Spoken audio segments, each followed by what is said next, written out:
Welcome back to our first session that is about SIBs and competing welfare logic. We have three presentations. The first presentation is by Alison, who is from Cornell University, and she's presenting work that she is conducting with Professor Warner, who is only here for Q&A.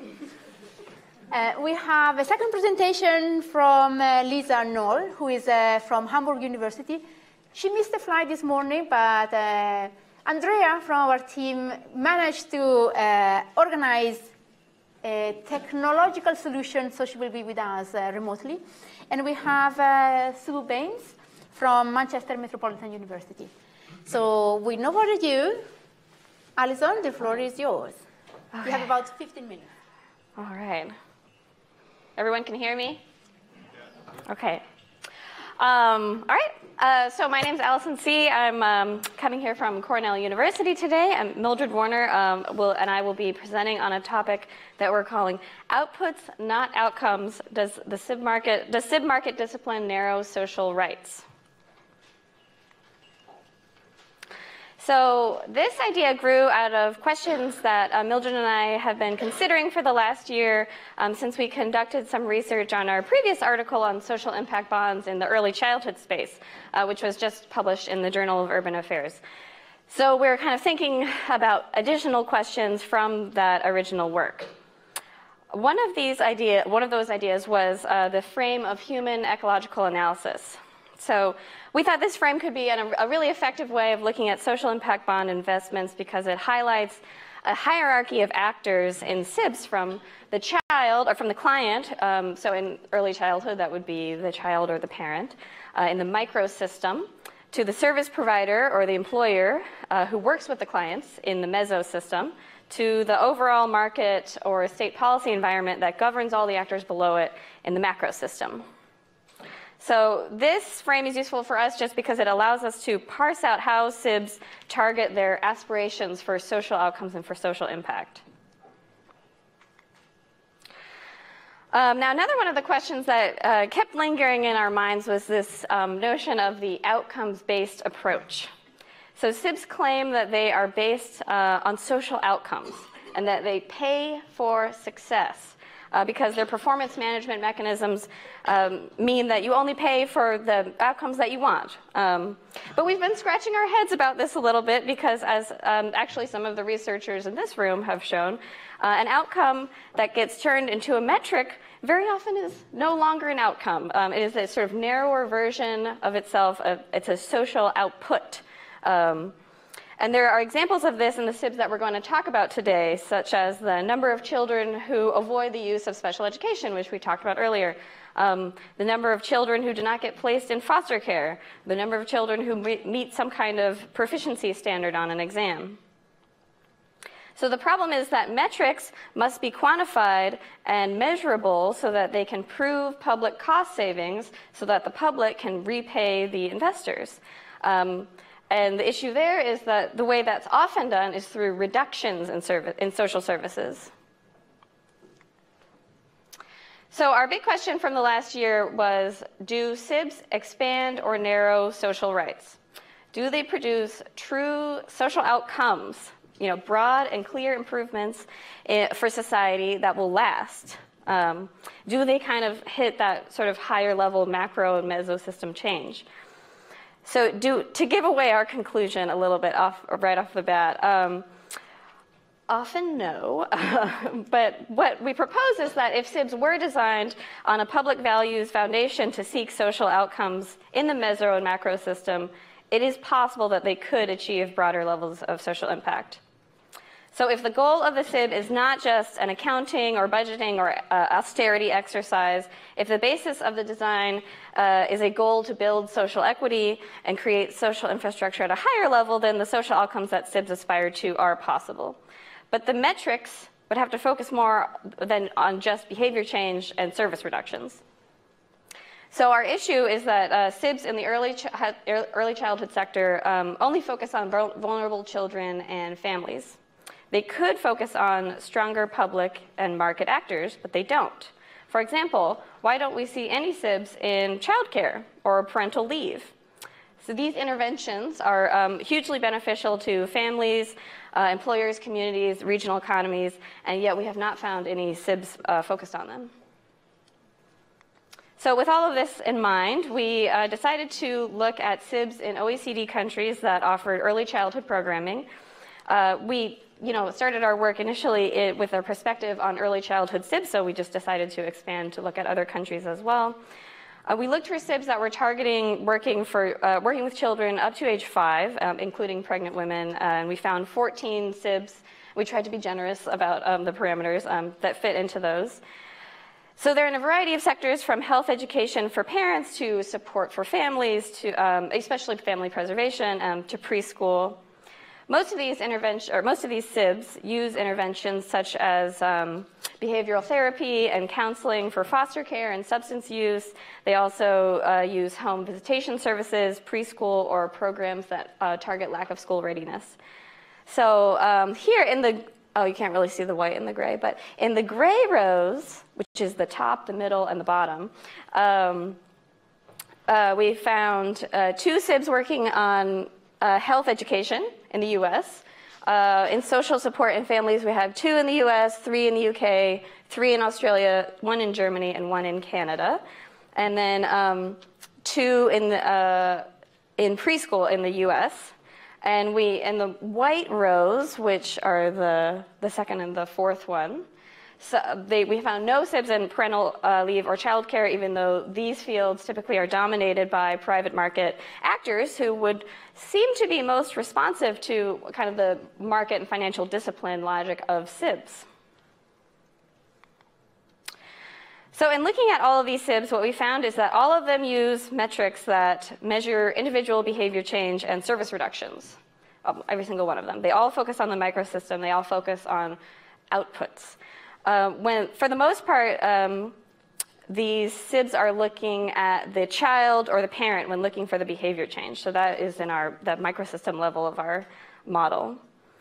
The SIBs in Utah and South Carolina, so home visitation and preschool, they actually were looking to create policy change, but they didn't do that through their metrics. That was an effect of a broader political design. Some of the SIBs that we looked at used metrics that were positive, that were not based on service reductions. The South Carolina SIB was really, really interesting to us because it actually uses a metric that targets the service provider, not the child or the parent.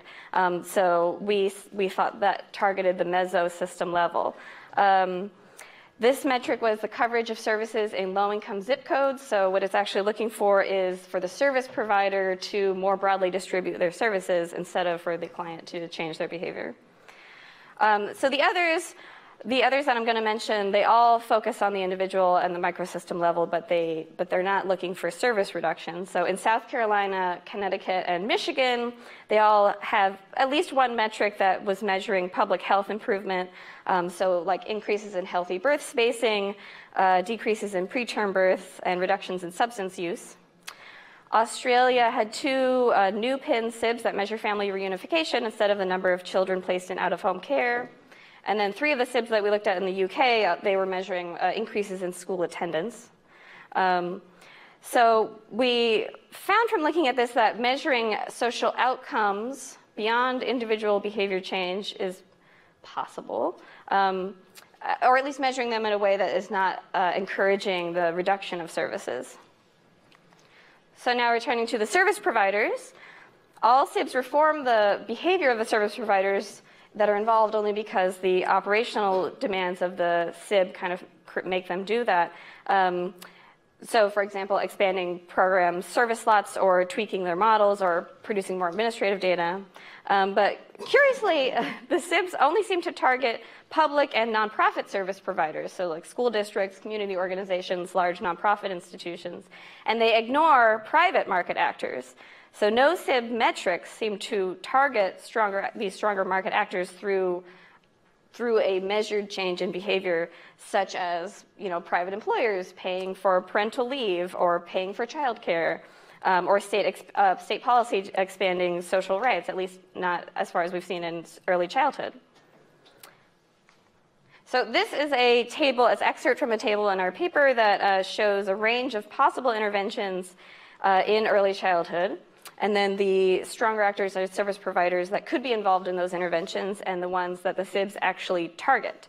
So we see that we have no SIBs anywhere in paid parental leave or quality child care.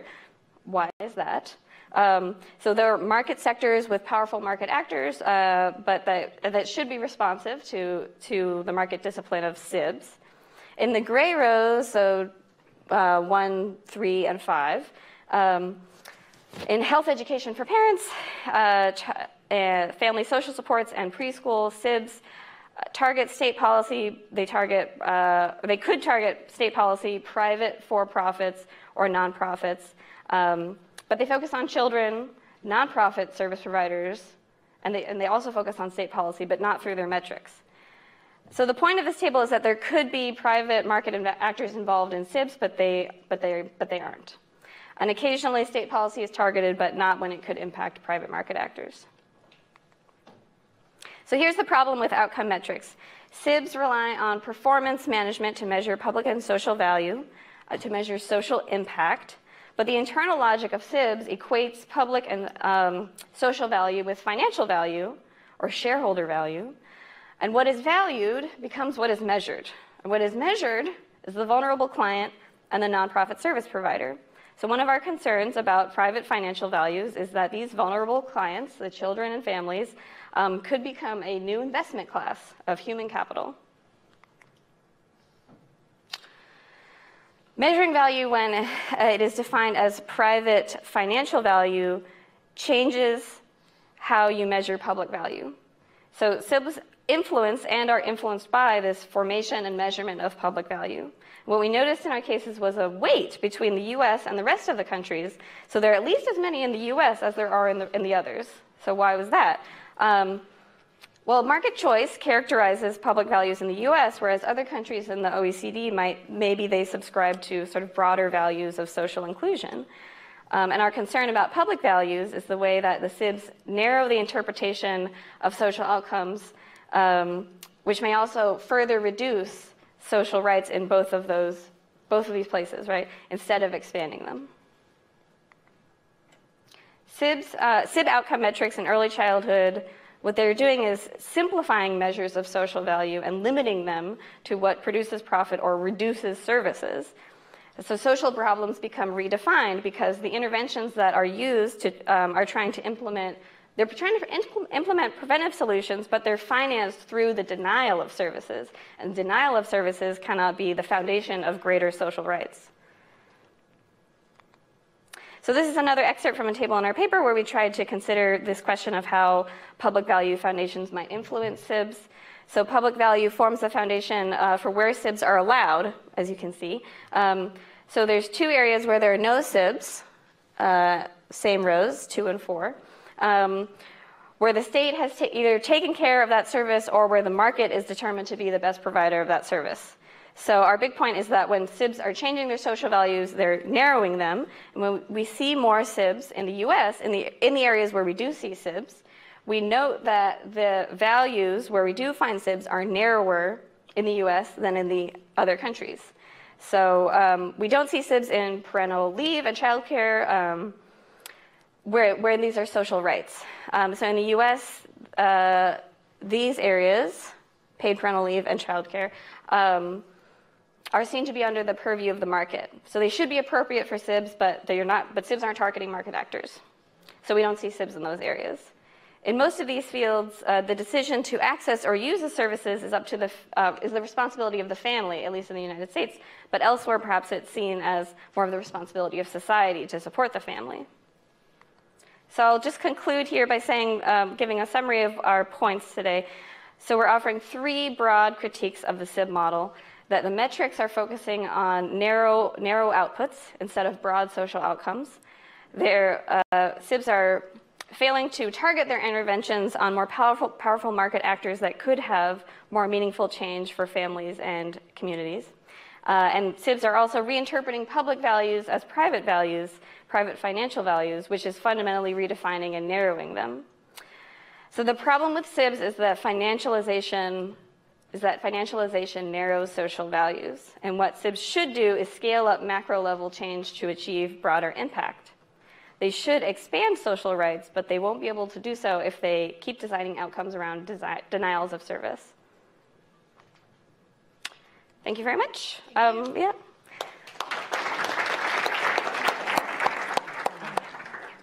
So we have a few minutes for a Q&A.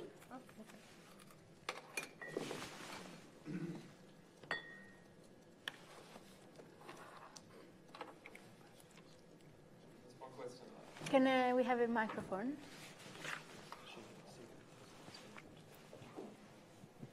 Hi, my name is Fadi Adra. One question, what is your baseline? What are you comparing SIBs? I mean, when you present this critique of SIBs, what is it compared to when you're saying it's narrowing social rights? Because I don't see what is the alternative that broadens the social rights. I mean, I guess the alternative is public welfare. You could, in the United States, we don't have paid parental leave, for example. A SIB could target employers, private employers, to use the excellent research that's out there that shows the productivity benefits of paid parental leave to get private employers to provide paid parental leave, which might then stimulate public policy to provide paid parental, to legislate paid parental leave the way it is required in most other European countries, for example. And so, because private employers have private interests have a very strong political voice in the U.S. legislative system, and the Chamber of Commerce always stands against any effort by the Senate or the House of Representatives to require paid sick leave or paid parental leave. SIBs would be a perfect mechanism to work on private employers, to show them the positive outcomes of providing paid sick leave and paid parental leave, and then having them be a political force to level the playing field across all employers and make that state policy. But SIBs don't touch that. SIBs touch preschool, but they don't touch preschool with the idea of making it a social right for all children. They touch preschool with how to get small private or philanthropic funded experiments to expand it for 3,000 kids in Chicago, but not everybody else. So when they do get a broader social change like Utah, where they changed the law and said they could allow state funding to be spent on preschool, and before it was not allowed to do that. But the SIB designers didn't include that as an outcome in their metrics. The outcome in their metrics was to pay for this by denial of special ed, and they really got the model wrong, and almost, 95% of the benefits went to Goldman Sachs. Thank you. Any other questions? Yeah? Can I get all three questions together? James, Ed. Hi, it's James Ronicle from Chorus. It's a really excellent point, actually, and one I hadn't hugely considered before, that it's all in the non-profit sector, and why couldn't you do this in the private sector? And I was just thinking, first of all, if you expanded it out from SIBs to outcomes-based commissioning, in the context of the UK, childcare is outcomes-based a little bit, in that the government gives childcare vouchers, but only to preschools that have an outstanding Ofsted rating. So in many ways, you can't do it unless you're achieving really good outcomes. So in one way, it does exist, but it doesn't exist to the same scale you'd imagine it. Do you have a view as to why that's the case? Why it's not in the private sector? That's my question. So, two questions here.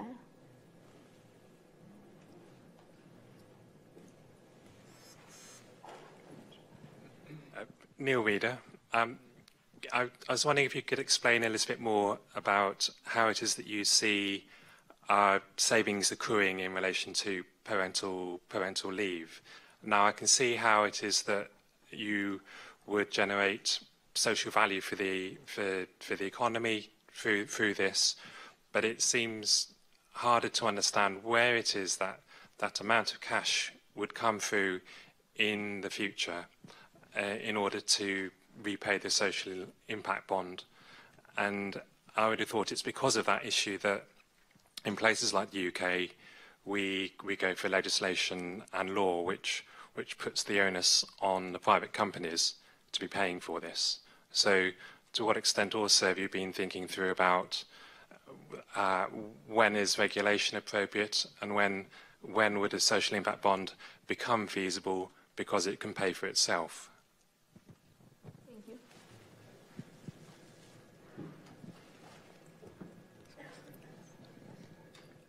Thank you very much. I'm sure a number of people in the audience are thinking about where might a social impact bond be an appropriate tool. And so I was wondering if you could talk to how you identified your 5 rows, these potential SIBable or non-SIBable spaces, and how you thought through that potential range of viability. Thank you. Great. So starting with the structure of childcare subsidies, and James, you're comparing the childcare subsidies in the UK and the requirement that they only go to quality preschool. I did a paper with Raymond Gradis from the Netherlands, and we looked at Australia, the Netherlands, and the US when they rolled out their childcare subsidies. And the US market is heavily private for-profit childcare, and even a bigger part is informal family, friend, and neighbor care. And because the government had an interest in a cheaper childcare option, it allowed informal family, friend, and neighbor care to count. And so what we saw is the U.S. was willing to spend its money on low-quality care because it meant the bill was cheaper.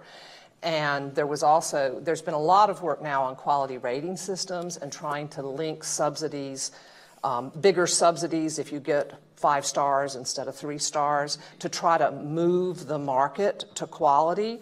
But we have very large for-profit players that particularly like to operate in our states that have low standards, because with low standards you can make more money. And so you've got this, the private interest is in low standards for higher profit. The public interest is in lower budget requirements to meet the needs of more kids. And so getting quality into that marketized system becomes more difficult. So looking at who's in your market, that's why when we did our analysis, we said, who are the actors and the players in this market? And who are the actors that are getting targeted, the weak ones? And who are the actors that are being ignored, the strong ones? And that's where we came up with that theme and that column for the paper. On the question about paid parental leave, there's a ton of research which shows that the cost of replacing an employee who leaves is about 150% of their annual salary. And even for really low skill jobs like your cleaner, it's about 75% of the salary for a year to replace someone. Churn is expensive. And so high-end Fortune 500 firms in the U.S. voluntarily provide paid parental leave because it is a smart business decision. Some other firms haven't figured that out because the research is proprietary. The Human Resource Office does it. So publicly available scholarly research on this is actually quite limited. I've done some of it, but you have to make friends with the HR offices in firms to get them to allow you to have this data to check it. And when you do, you see extraordinary gains. So this is an area that would be perfect for SIBs if the logic were intended to focus market discipline and market metrics back on powerful market actors. But you were asking, well, where would the money come to pay it back, as if only the public sector can pay it back. No, the private sector can pay it back because the private sector, the employer, will reap the benefit of a more dedicated, productive employee with less churn if they provide paid parental leave, which is why the best employers in the U.S. do. But they also work to try to keep that policy from becoming national because social inclusion and social equity is not one of their goals. Their goal is to be a more attractive employer, so I'll go work for them or Allison will go work for them rather than someone else, and this is how they can differentiate employment for her. Social justice is not in their objectives for their production function. On how we identified the 5 rows, we took a human ecological perspective and said, what are the kinds of supports that parents and children need to grow up well? Health, paid parental leave we know is cheaper and cheaper than childcare, particularly for infants, and infant childcare is grossly inadequate. There's not enough supply and the quality is terrible. And also paid parental leave also helps with parents on their own job and employment career ladders. Then, what was the next one? Family support for family reunification. Again, the stresses that are on poor families due to job instability, what we call flexible work schedules, which make it impossible for families to organize childcare or organize their multiple jobs because most employers don't want to give you full-time work because they don't want to give you benefits. So poor families have multiple jobs with schedules that change every week, and there's just huge stress on these families. So again, addressing the bigger root causes of stress rather than just the symptomatic results of that stress, and SIBs tend to focus on symptomatic results. The child care market being the next one, and then preschool. U.S. is it the only country in the OECD that doesn't have universal rights to preschool? In Utah, they weren't allowed to spend state funding on education below kindergarten. I mean, this is a really different conception of social rights. And so what we realized is SIBs are actually most welcome in environments where the social rights definition is narrower and it's legitimate to consider more market-type mechanisms or mechanisms that will naturally lead to inequitable outcomes. But when you have a system where there's a broad, strong conception of universal social rights, you don't see a SIB emerge. There's no SIBs in preschool anywhere in the OECD except the United States. So this is what we found highly provocative, and that's why we offered it to you today. Thank you. Thank you so much.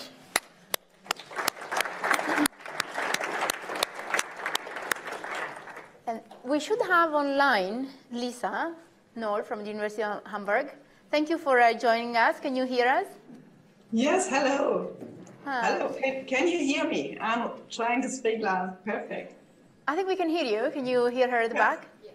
Okay, So I just wanted to say how deeply sorry I am that I cannot be with you and missing the fun part of the party. But I'm very happy and pleased that you make this possible to make me able to share our ideas with you. So thank you. Thank you and welcome. So Lisa is presenting a paper that she worked on with her colleague Yves Capello from HES in Paris, and she's based at the University of Hamburg. And the floor is yours, Lisa. Okay, thank you. So I cannot see my slides, but I think that, okay, perfect. So what I want to talk about is about a paper that I have been writing together with Yves Capello, which is called The Welfare Convention's Approach, a Comparative Perspective on Social Impact Bonds. And it is important to notice that our background is sociologist and that this paper has been developed throughout a long cooperation in the context of funding by the Humboldt Foundation of Germany, where Yves Capello got a scholarship in Germany to develop these ideas. So we are collaborating quite some years now about that, and we're happy to present these thoughts. So what this approach is about, it should be an approach that is big enough to capture the moral, political, economic dimensions of SIBs, which are often missed out by the practitioners field, and it should be small and detailed enough to capture all the technical details that are and instrumentalities that are enshrined into SIBs. Also the intervention models like therapy forms and all that. So what we start with, so maybe you can just put the next slide, is a summary of the areas of issuance or social problems that SIBs have been constructed. And in some way, our paper takes up what Mildred just said in the discussion, and also Alison, that it is striking that despite the outcome model or the impact model that SIBs are building upon, they are very narrow in terms of the input or the measures or the ideas how to solve the problem. So what they promise is, which is really nice, is to offer an innovative approach, which is can be innovative just because things from the outcome. But despite that openness for diverse inputs that could be thought of to address these goals, and they could be very, very different ones, it's quite narrow what the SIBs that we are with SIBs that have been implemented so far, which we have been captured from the social finance database, are not providing this in-depthness or this deepness or this scope. So we can see, but we can see, for example, also interesting international differences. We can see the UK has many SIBs in the work activation program, the workforce development field, whereas interestingly, the US is more heavily invested in criminal justice SIBs, which is also interesting to see these differences. We can also see that the only 3 SIBs in Japan are in the health sector. So by that, we have also a huge variety and among national implementation paths or trajectories, so to speak. The next slide shows that we have also a very different implementation path or enthusiasm for SIBs by different countries. And of course, this is what Mildred already said in the discussion before. It is not a surprise that liberal economies like the UK and the US have the most of them. But still, it is also interesting to see the other differences. For example, that Germany had a trial with a SIB experiment in the year 2013. And then there was like 4 years or 3 years a pause, and there were difficulties to develop further SIBs, even so there have been trials to develop SIBs. So there must be some conflicts behind, which we think need to be unveiled and brought about in a comparative research design or project. We can also see from this table, which I think is interesting, that there are cycles of SIB enthusiasm globally. So we have the years 2012, the years 2015, and the year 2017, where more SIBs have been implemented globally than in other years. And I think this is interesting to look into that and to explain why it is so. It has, of course, to do, or it might have to do with cycles of international gatherings like the G8 Impact Investing Summit in Davos, or what was it called? The GSG Impact Summit in Chicago in 2017. So these kind of global concerted gatherings, they might trigger some enthusiasm of SIB implementation also on the national or local level. And what we know, so this is the situation. So we have a huge international variety, but also a very specific designs of welfare programs that are designed with SIBs in the national comparison. And what we now want to offer you is a research design or a perspective which we think is able to break up the long established separation between economic tools and calculations and moral, political welfare developments or ideas how the welfare question should be solved. So now maybe you can please put the next slide so that we see where we're going.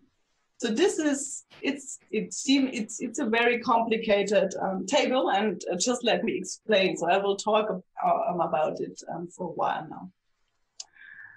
What we propose is a research framework that is able to reveal all the different elements that are enshrined in SIBs or disputed or conflicted with SIBs. So what we think needs to be revered is in a comparative research design is that we need comparisons between SIBs and other welfare instruments. We need comparisons, historical comparisons of SIBs that change during their runtime or their lifetime, because in the SIB negotiation process and in the contracting process, things and disputes come up that have to be resolved, and they change the setup of the SIB. And we also need comparative research designs to bring about international comparisons that allow us to compare by understanding the quite diverse moralities enshrined into the technicalities of SIBs, which offer us a comparative design. So what I want to do now is to go through these columns, which we call welfare conventions. And they are revealing historical concepts, moral concepts of how the welfare problem should be solved. And they are stylized, of course, and they are historical, and they are not, we will not find them in concrete welfare programs instituted in a real type. So what we find is always compromises, conflicts between them that people and commissioners and investors have to solve when they come together in SIBs. And they might take up some and oppose others. So, and from these conflicts, real SIBs come into existence. So we are not interested in ideal SIBs, but we are interested in the real SIBs that we find all over the place. Those being signed, but also those that never have been signed, and they might have been turning to something else during the negotiation process, because, you know, these processes can take years long, and maybe then the involved protagonists decide to do something else, not a SIB, but something. This has been researched by the Loud SIB model from Ronikel and colleagues. It's a very nice study. So the charity, or we also call it the feudal model, the feudal model, is has a justice model that reveals a reason to be poor, which is the destiny or the immoral habits of the poor. It answers the question, why is it a concern? Because of the moral duty. So we find formulations by Alfred Marshall on the chivalry of wealth. So we have the rich, and the hierarchy between the rich and the poor is something eternal and something which should not change, because both have a position in that relation to solve. The poor are the loyal and the thankful receivers of donations, whereas the rich are the moral role models, and their identity grows from that there are poor people. So we don't have an idea that this situation should change. And we have a state form that is run by family dynasties. Like today, we also see when we think of the Bill Gates Foundation. So Lisa, can I interrupt you a second? Have these older types. Sorry? Can I interrupt you a second? Because it's very difficult to read your slides. And on our website, the presentations, you can find the presentation and you can download the presentation, so you might be able to read the slide more clearly.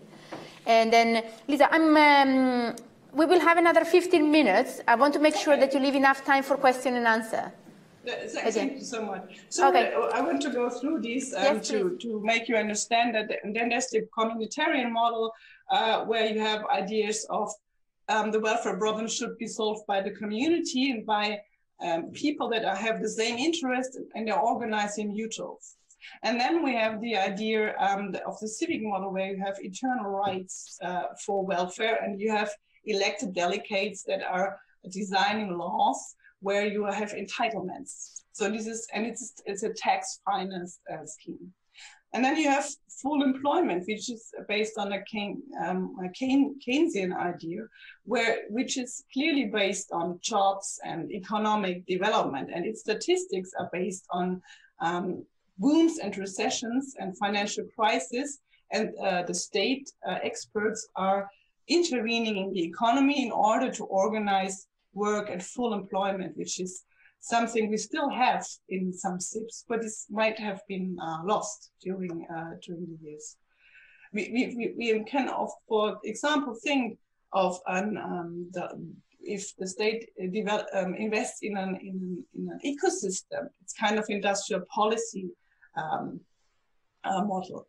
And then we have the market model, which many say that SIBs are a market instrument, but we have the study of Neyland, for example, from 2017, who shows that the SIBs he studies are not a market SIB. They are something, there's no competition in that SIB, he reveals. But the interesting thing from how the market model resolves welfare is that it does not judge the poor. The poor are free and it's their free choice to be poor. The only thing you can do is help people to become more competitive. And then you have the entrepreneurial model, which is based, aiming at innovation and empowerment and capacity building to make the poor more entrepreneurial. And it is based on a contractual state where also the state perceives itself as an entrepreneur. This is important. So the state itself engages in contracts with private business. It has not an external position anymore. And then you have the financial welfare model, where you have the investors being those hoped for to solve the problem, to solve the welfare problem. And I think it's important to mention that this what Wolfgang Strick calls the consolidation welfare state is a state that has been historically refrained from a tax state, which is in our model the civic state, to a debt state, and is now a consolidated state that is giving or is the authority to the financial markets that are judging and investing into risk and return models, even so from the public realm. And then, which is also important to notice, is that we have in the last years through the success of behavioral economics and psychological, the link between economics and psychology that has been going on for some years now. We have now public models that are called nudging, and that they're interesting because they don't believe in the rationality of the poor anymore. So they don't consider the poor to be guilty of their situation, but what they do and what they address is the environment of the poor to change the architecture or the ecosystem or the environment so that poor can become more happy or more in a better shape, in a better position. So it's important to understand this difference between the market model and the behavioral, for example, because the poor are not considered to be guilty anymore, which they have been before. And we have also specific statistical techniques to guarantee that design. So to sum up, and it is important to notice that our approach mixes what has been separated before. It brings together the idea that quantitative measuring instruments of control and monitoring that have been throughout history different, to guarantee different or to solve different framed welfare problems, and to link them with a broader historical welfare dimensions.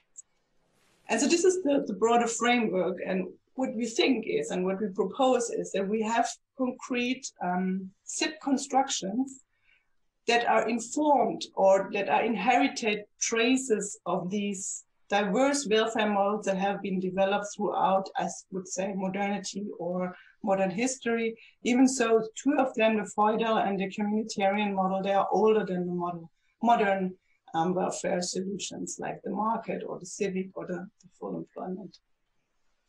So what do you think? It's important to be historical. So the next slide, maybe. It's the last slide, so I think I will be in time. I hope so.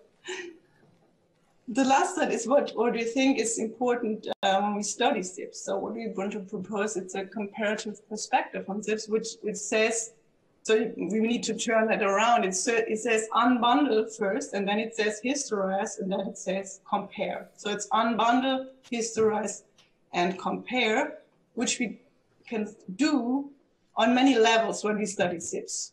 We can unbundle the very diverse elements that the financial and the evaluative model is made about. We can unbundle all the actors and the roles which are involved in SIBs. They can be of very diverse origins from very diverse welfare conventional models.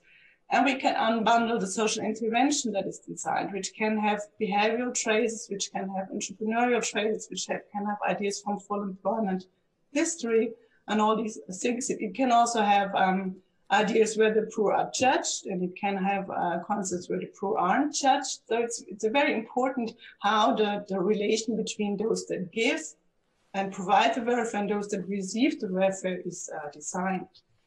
And we can find an institutional context of the SIB, which is very important to understand, of quite diverse origins also, and quite diverse combinations of these two.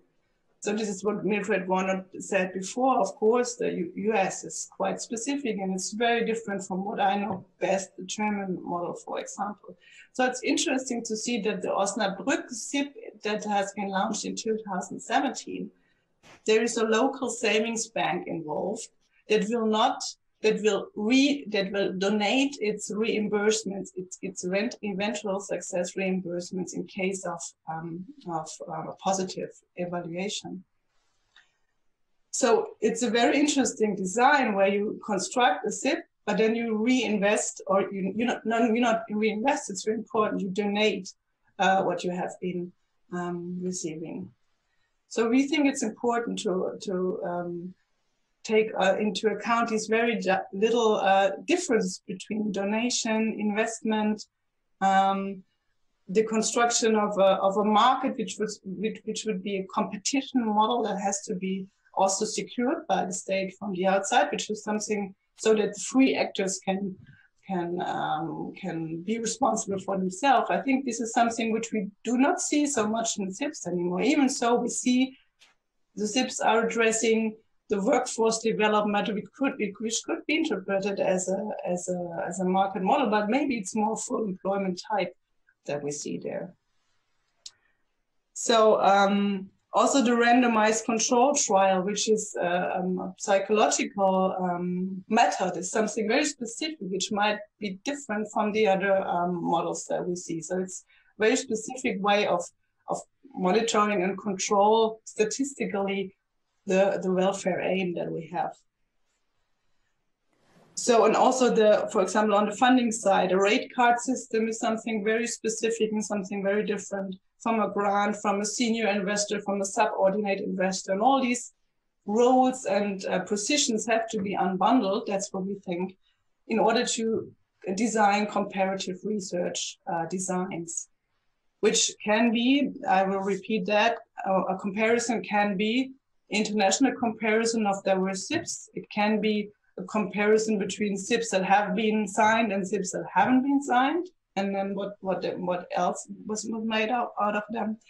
It can be a comparison of a SIB within a SIB and its historical change. So it started out with a very specific idea, but it ended with a different, which was in the Peterborough case, where in the end the program has been taken up by a national program, and then the control group did not function anymore, so the program had to stop earlier. And we see all these dynamics in real SIB constructions.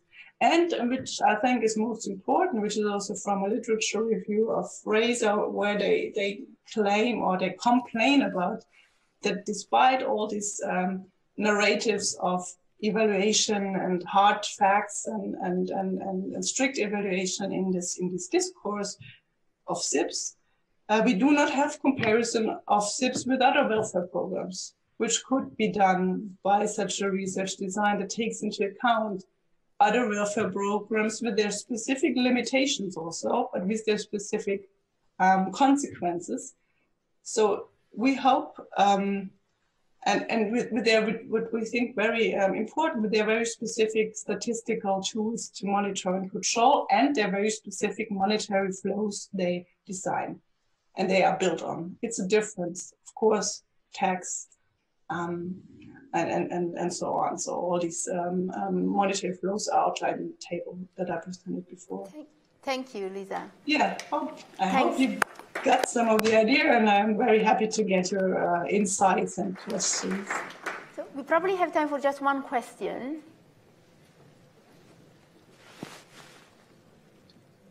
Hello, I'm Sam Magnium from Big Loss Refund, and it'd be really interesting to have an answer from Lisa, but also from the rest of the panel on this. So Lisa's described how in Germany there's been one SIB and nothing since. Did I hear that right? Okay. Oh, two. And it seemed to me that, Mildred, you were describing a situation in which SIBs fall foul of jumping straight to a solution when maybe the bigger system hasn't been properly understood first. So I'm just wondering, is maybe what's not happened in Germany, because in Germany people are busy thinking through the logic? And secondly, I wondered if you had any advice, Mildred, for how to incentivize people to do the system mapping in the first place, and also to think carefully through what the system boundaries should be before you decide what your leverage points are. Thank you, Sam. Lisa, can we pick up on the part addressed to you? And then can I invite, Sam, can you have a chat with Mildred after the session? Because we are really short on time. Yes, of course. The thing is that you're right, in Germany, the protagonists are very reluctant. After the first SIB that has been designed in Bavaria, there had been a long pause, and then there was another in Osnabrück. And what you see is that the first SIB was with an incentive rate of 1%, and the next one was with an incentive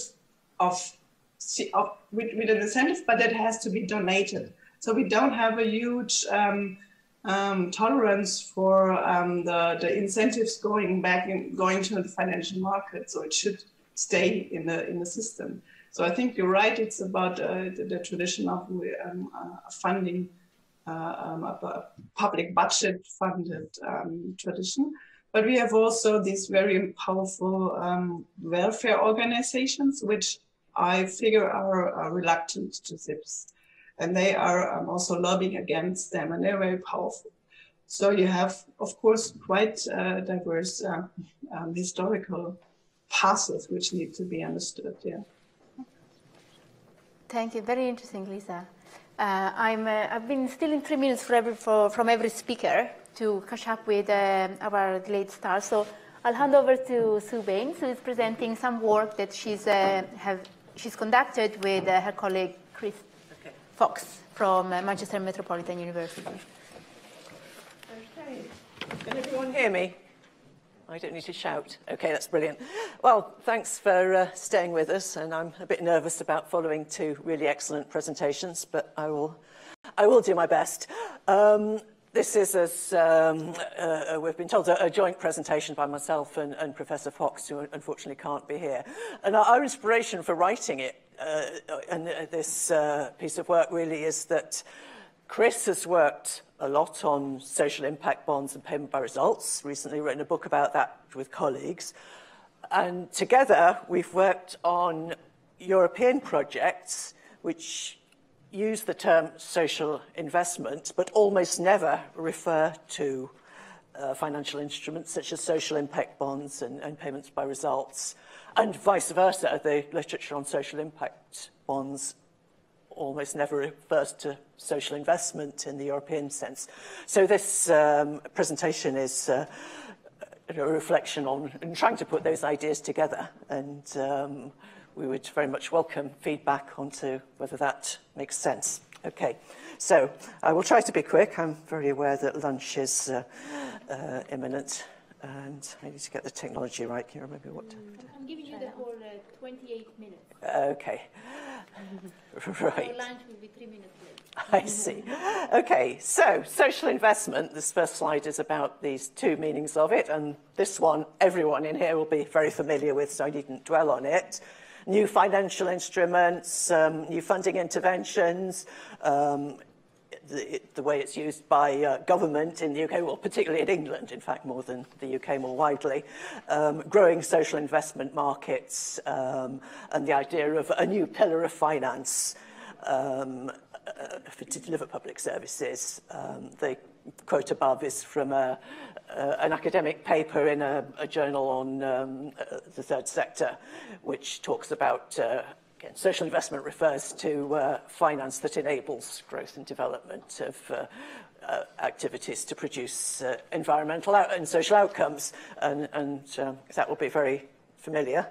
I'm mentioning that because the meaning that is most widely used elsewhere in Europe, and actually beyond Europe as well, is social investment as a distinctive policy paradigm with an emphasis on the productive functions of welfare. That's a quote from one of the leading proponents of the idea, but essentially he uses the phrase preparing people in complex modern economies to deal with risks and so on, rather than repairing damage after it's occurred. So the idea of a forward-looking, future-oriented form of social welfare. There's been a lot of writing on this topic, many book-length studies, and many articles in journals such as the European Journal of Social Policy and the UK-based Journal of Social Policy. And just to sum up very briefly, one of the inspirers of this was Giddens' work on the third way from 20 years ago. And he wrote of welfare should be an investment in human capital whenever possible, rather than direct provision of economic maintenance. A leading European expert, Esping Andersen and colleagues, wrote about the need for a new welfare state in the light of changes in social risks. So previous post-war welfare states dealt with unemployment, largely based on ideas of ideal of male full employment. The world now is rather different. Employment is more fragmented. Risks to people through skills becoming out of date very quickly, through things like family, changes in family arrangements and so on, are very different from what they were when welfare states were invented.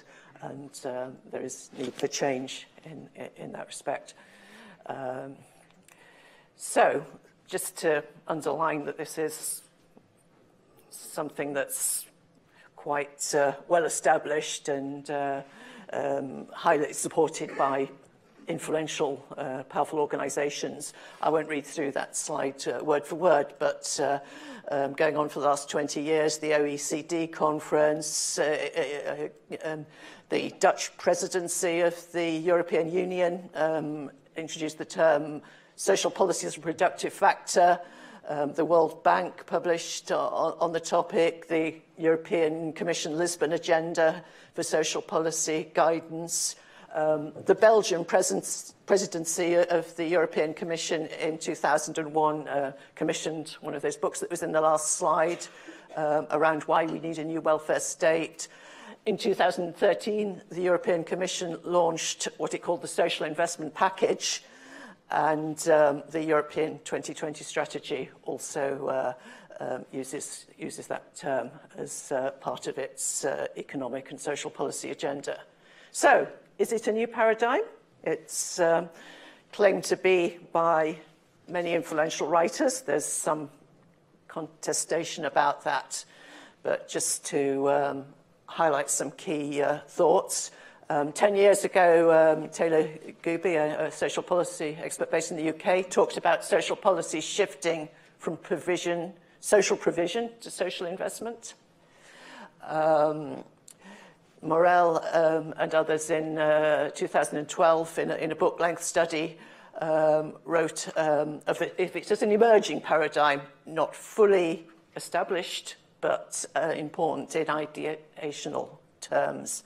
And last year, Anton Hemmerich, who's been writing about this for many years, went back to the idea, talked about a paradigmatic rethink of active welfare states for the 21st century. And the book pictured at the bottom there is the cover of that book, which contains contributions from many proponents and also critics of social investment. A study by the European Social Policy Network reviewed the state of the art of social investment in 35 countries, so not only in the European Union, and found it was well established in 13 of them and emerging in a somewhat piecemeal way in another 9. So certainly not universal or even, but definitely something that was present. There's been quite a lot of writing on different versions of social investment in different countries. For example, Deeming and Smith, who are writing mainly from an Australian perspective, but talk about a light version in some English-speaking countries, including the UK and Australia, with the investment in human capital with relatively little interest in social protection and a contrasting interest in both from what they call the heavy social investment regimes, which are very much largely the Nordic countries, although not only those. So,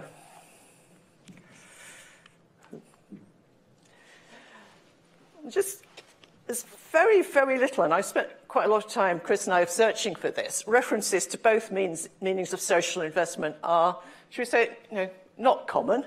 Maybe there's good reason for that, maybe not, but we pause to reflect on it.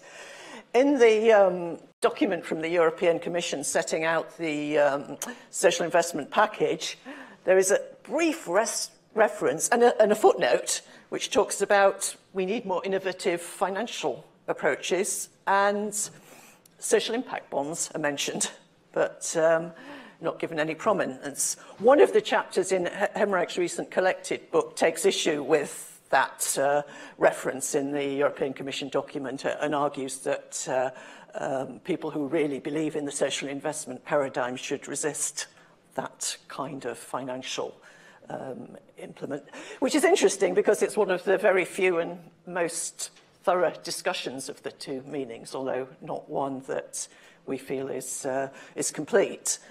There are certainly more passing references. So Dowling, in a very well cited and very thoughtful reflection on financial instruments, talks about the neoliberal approach, a narrow focus on labour markets and so on. And almost as a side refers to the Morel et al.'s book. The difference lies in a shift from the social investment state, but that is left hanging. It's not discussed. A recent article by Jane Jensen in the Journal of Social Policy, and I think this is the most sophisticated and interesting, almost attempt to bring the ideas together. She talks about social investment in the sense of the European social investment paradigm and social entrepreneurship as part of the policy mix. She says actually very little about how social entrepreneurship is financed, but so it's a very thoughtful and useful almost bringing of the ideas together.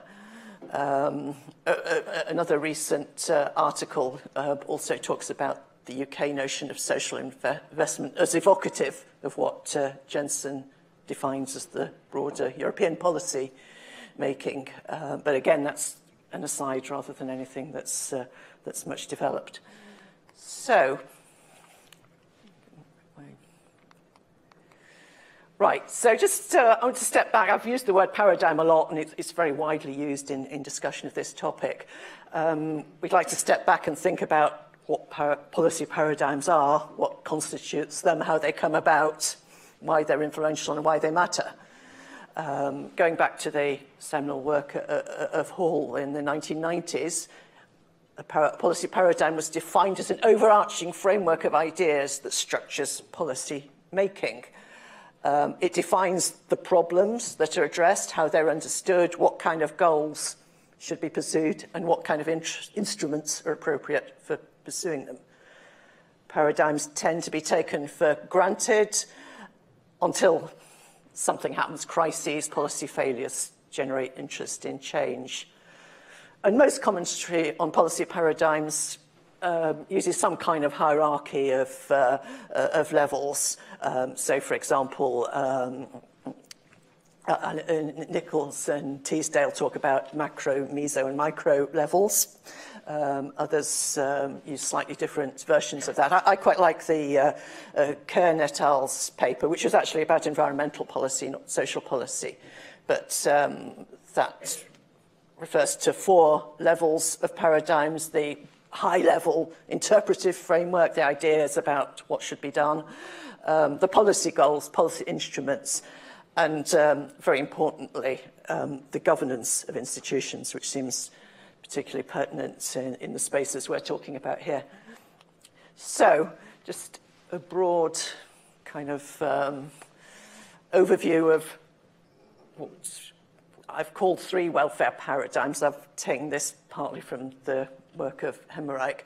But I think just thinking back to the last presentation, I think the welfare, what's called in that column the welfare state consensus, probably maps onto the full employment convention that the previous speaker was talking about, and the neoliberal column onto the market, I think. So just broadly speaking, the welfare state goals full employment, enemies, and these are taken from the late 1940s in Britain, but I think they're resonant elsewhere as well. Giant evils, idleness, want, the really big problems that welfare states were founded to resolve. And in time scale, generally the here and now, compensating people for losing jobs or for sickness and so on, but not with a kind of long-term goal. Neoliberal market efficiencies as enemies, high public spending, and also the idea of crowding out private initiative, largely, I think, ahistoric. And the last column relates to the social investment state, which I've talked about briefly, but this helps to put it in the context of what's gone before. So goals, growth, competitiveness, and improved human capital. Enemies, not so much the old enemies, as intergenerational transfer of disadvantaged, and also gender inequality. And in contrast to previous paradigms, very strongly future-oriented. Right. So as I've said, almost all academic research and commentary on social impact bonds refers in some way to the neoliberal paradigm and the framing of them within markets and finance. So I'll just pause to reflect a bit on what neoliberals actually claim and argue for. Free market ideology, individual liberty, limited government, and that's very important in this context. The notion of a self-interested actor, competitive market, and so on. We've heard a little bit about Christopher Hood's work already, the idea of, in terms of public policy, new public management with high trust in the market and low trust in the public state.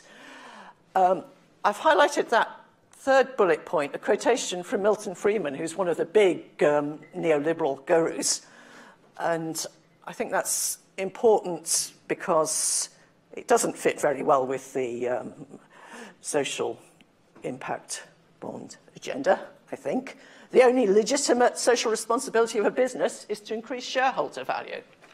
So things like corporate social responsibility were not only irrelevant, they were wrong because they were working against what businesses really should be doing.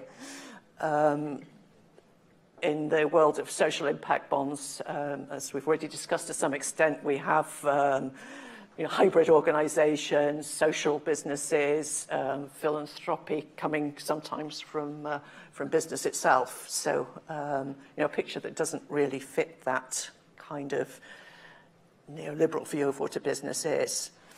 And finally, I've a recent book by Midgley and others talks about social investment, promoting economic participation, and being unlike the neoliberal in that it accords a key role for the state as an initiator of social investments and active welfare policy. So, the idea that the state should back out, not that welfare should be reduced, not only because it's costly, but because from some neoliberal thinkers it's actually bad. It reinforces dependency and so on. That really doesn't fit very well, I think, with the world of social investments. Other people might like to debate that. So this is just reiterating the same points, really, a little bit more on the contrast between neoliberal as a welfare paradigm and social investment. I won't read through all of it again, but welfare goals curtail and avoid dependency. Social investment, invest in human capital and future productivity. Generational justice. I said in the last slide that the neoliberal paradigm was ahistoric, but when it does talk about time dimensions and justice, its proponents argue that spending on welfare is unfair to future generations in that it imposes a burden on them. So there is that kind of notion of generational justice. Whereas the proponents of social investment, such as Hemmerich and others, talk about it's inherently about social justice because all citizens need some kind of welfare at some stage in their lives. So it's very much looking at the life course rather than the individual at a given point in time. I've put in a row about gender, although I'm not sure that is quite so relevant to the social investment and social impact bond part of the discussion. And policy levers in a neoliberal curtail benefits, privatised services, and so on. For social investment proponents, it's about what they sometimes call capacitating services, investment especially in children and young people, active labour market programmes, and also sometimes specific programmes for particular groups who are seen as high risk, so low-skilled young people or people who've been in the criminal justice system and so on. So are SIBs a manifestation of the neoliberal paradigm? And many people argue that they are, and they argue it with great subtlety, and some of them are sitting here.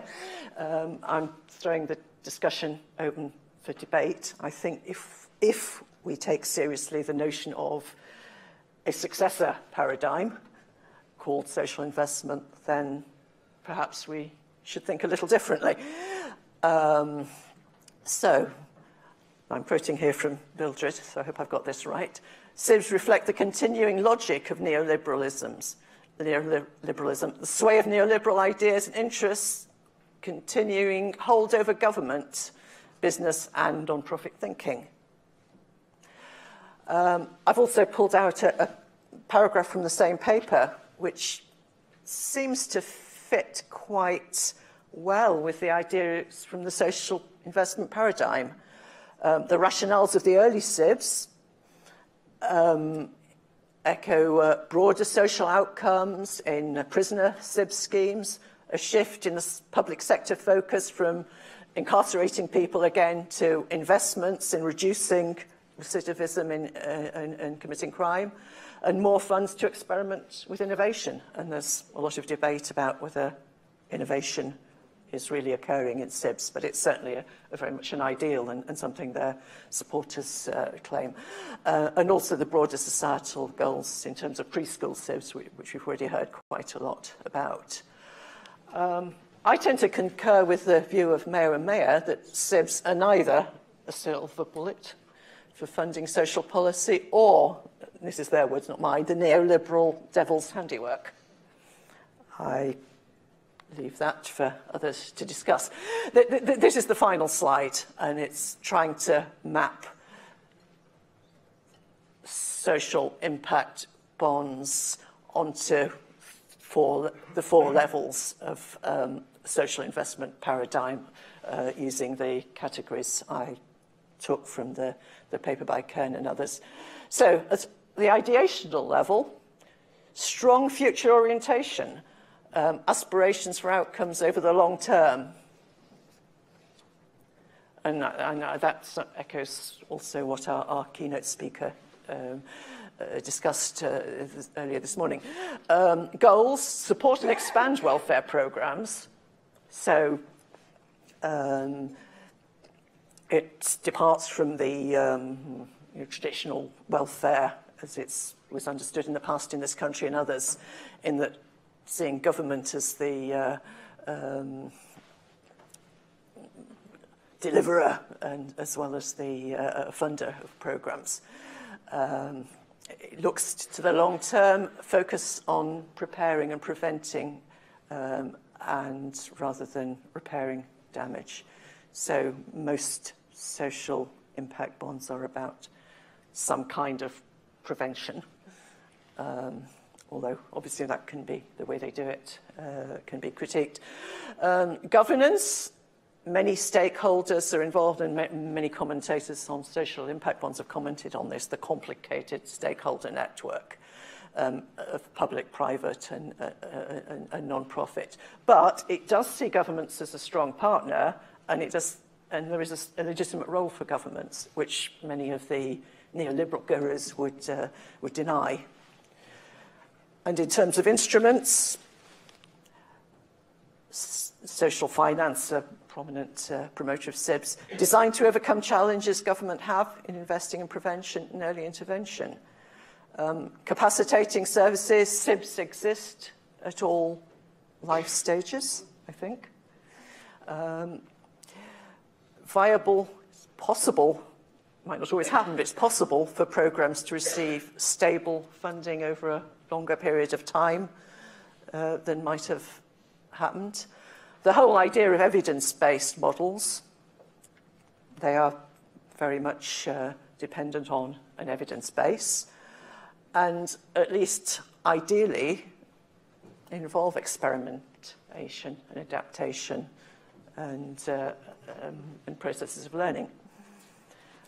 So I would like to pause there. I think everyone's had a long day and is probably getting hungry.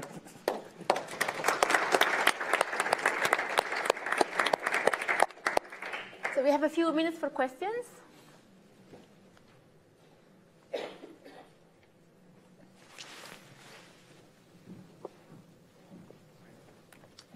Jesse Hager from the University of Manitoba.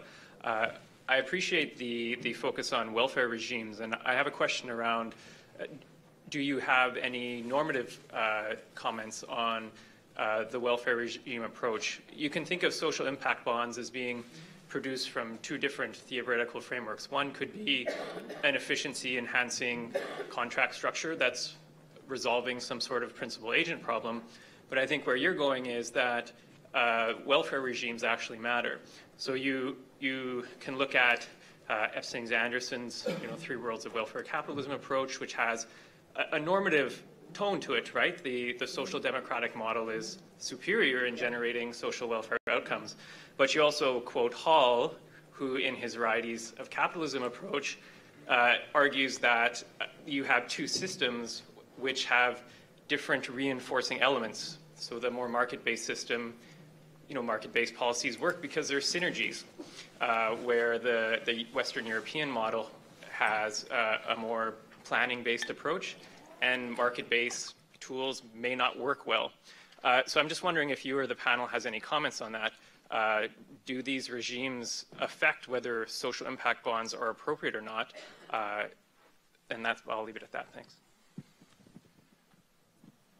Yeah, I thought the last speaker's discussion on that was really interesting. I mean, you know, looking at different patterns across many countries, it appears that they do matter.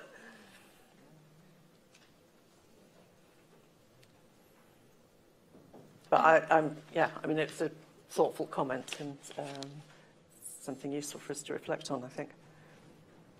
I think this is something we need to do research on, yeah. Yes. Good afternoon, and thank you very much, Susan, for your presentation. Georgia Efremova from the European Commission.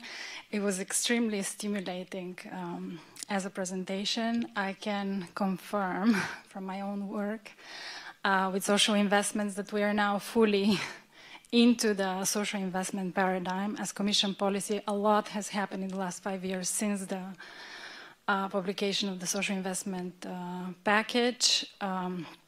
Social investment is now firmly embedded into the overall EU investment strategy and funding strategy. As such, I will be happy to discuss bilaterally on how social impact bonds and outcomes-based mechanisms are actually embedded in that new framework, we call it, not paradigm. So anyhow, I'll have the chance to present on this tomorrow to see, but thank you very much for positioning social impact bonds, for repositioning them out of the neoliberal paradigm into the social investment paradigm. It was a consolation of sorts because it's true we have launched a lot of instruments in support of social impact bonds to develop the social investment market. It's part of our overall narrative. It's true that paradigms, as you say, tend to be blinding, especially when you're inside. We haven't been as reflective. We're trying to look at now some of the bigger picture aspects and to the why we're doing that and can pursue that as a European strategy and not necessarily the how or the what that SIBs are to us, just a what. One element, one tool from our toolbox. Okay. My question to you is if you can comment a little bit on the earlier presentations. So from your perspective of SIBs as one partnership model, that's what we want to call them, social impact partnerships instead of social impact bonds mechanism. But what is your view on this statement or position or perspective that SIBs can narrow social justice? I find the presentation and the work of Alison and Mildred very persuasive, I have to say. I think it may be that it isn't necessarily so. I think and even in your work, there are some indications that alternatives are possible. Your paper about the razor's edge, I can't remember which one it is, but one of the US social impact bonds does seem to have had a positive impact on, I think, changing policy and being effective beyond the, targeting the poor to behave differently, which is perhaps the more unfortunate rationale for some social impact bonds. But I think we have a lot to learn from European colleagues. I've worked with some of the colleagues who are here from Finland, and they were involved with us on a European Commission project about social investment.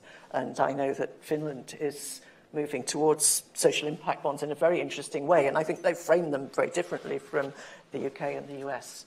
So I think we have a lot to learn. Thank you. Thank you to all the panelists and to Lisa from Hamburg. And we have now lunch, and at 2 o'clock we kick off with a parallel session. You have in your pack an indication of where the seminar rooms are. And remember tonight, we move at 6 o'clock toward the Rickety Press, and we don't have any plenary for the rest of the day. The next plenary will be tomorrow. Thank you again.